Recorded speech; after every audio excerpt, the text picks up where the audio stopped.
This question is from Siddharaj. Namaskaram Sadhguru. Devi is a manifestation of divine, and you said many Devi temples all over the world were destroyed. I would like to know, why was Devi not able to protect herself? Oh. Well, yes, it is a fact that the worship of the divine in the feminine form was hugely prevalent in the present-day Europe, Arabia, Central Asia, all these places. But it has managed to live only in this part of Asia still. In other places, it's been violently uprooted. Well, maybe a better documented version of uprooting the divine feminine is, all of you have definitely heard of, witch hunting. That term is still being used today. If something unfairly, somebody is being hunted, we say witch hunt. This comes from the term during the time of the Crusades. It is estimated they burnt over 6 million women alive over a period of probably 150 years or 200 years, I'm not very sure about that. But over a period of time, those crusade period, when somebody was very ambitiously spreading their religion, this is what happened. These women who were burnt like this, and many were simply burnt for various other reasons, but it was all just label somebody a witch, that's it, people will burn them down. Even today this practice is still there, unfortunately here and there. So who is a witch? In some way, when a woman displays, she's capable of doing something or knowing something beyond childbearing and cooking, she's a witch. Yes, that's how it was. So generally, the Devi temples always spawned women who are capable of other things. Right now we are breeding a new culture of Bairaginis and Devi sadhakas. The idea is to not just have red devils walking around in the ashram.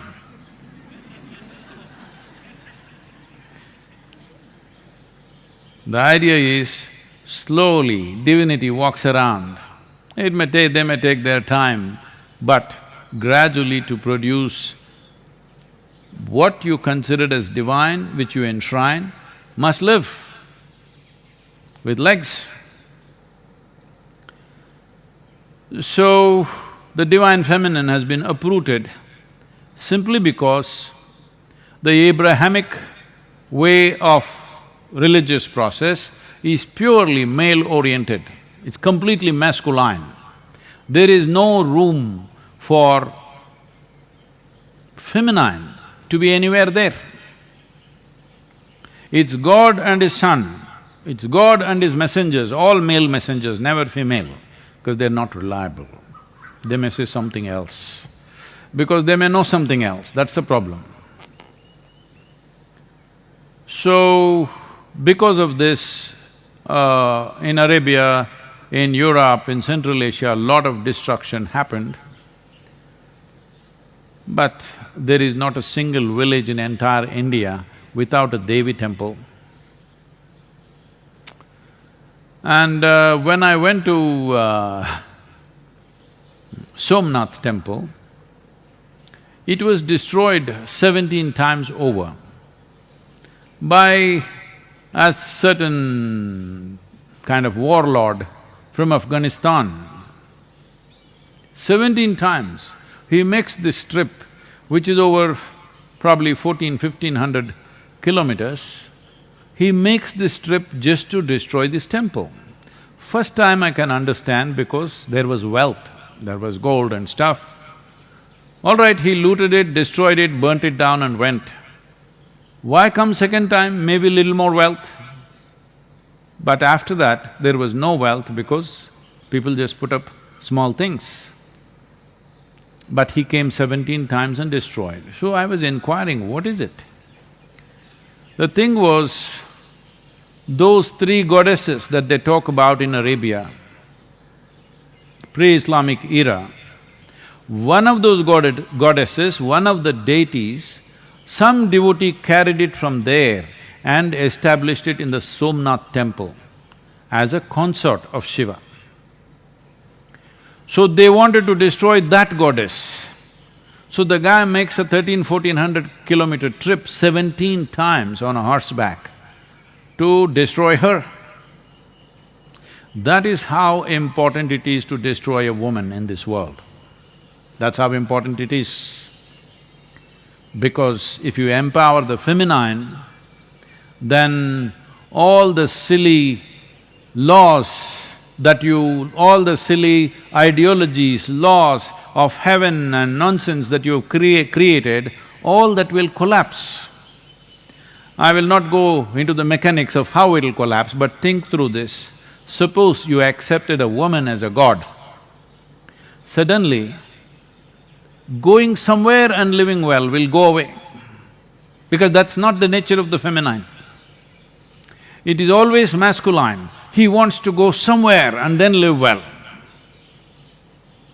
At least to another place in this country or another continent in this planet or another galaxy or another dimension called heaven, paradise, whatever you want to call it.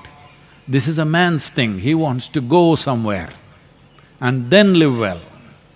He can't live well here, this is his problem. This is a huge masculine problem, that he cannot live well here. If you look at the male and female, you will see the feminine always wants to settle down, wherever little comfort, settle down and live well.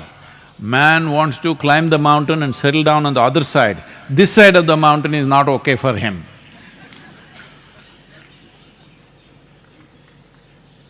So, if you made a male god and a female god and they were together like Shiva, Parvati, something, you will not want to go anywhere. Even Shiva settled down in Kashi because of Parvati. He's a wanderer. But during the winter months after he got married, he found she was finding it very difficult to be in high altitude in Himalayas. For her sake, he came down to Kashi.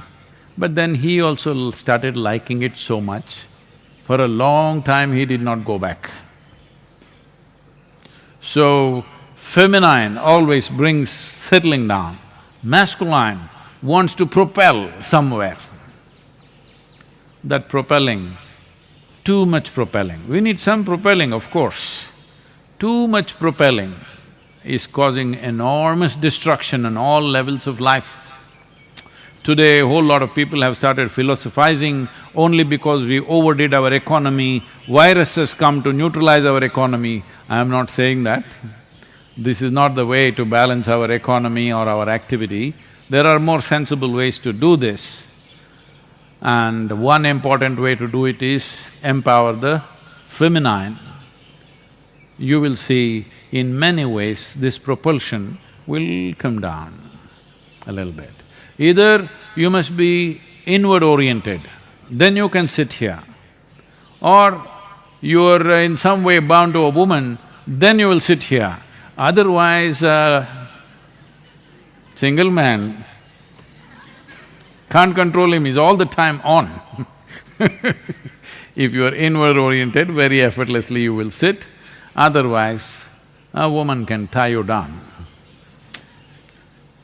In many ways, the economy and the destruction of the planet has still not gone to that place where it's not irreversible, simply because most men still need a woman. Very few men who can live without a woman.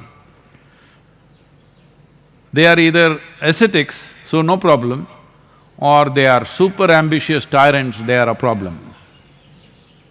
Yes. So, has Devi been destroyed? Well, I'm telling you, she's all over this country. In every village, there may be no temple for a male god in a village, but always there is a temple for a Devi. No Tamil Nadu village is without Mariamman. No Karnataka village is without Mari. Here, there she is Mari, here she is Mariamman, somewhere else she is Kali. She is good at taking on lots of names. So, why couldn't she take care of herself? This is the nature of a woman, that if it's getting too ugly, she won't be there. She will go and settle where it's conducive. That's exactly what she's done. We must take care of her.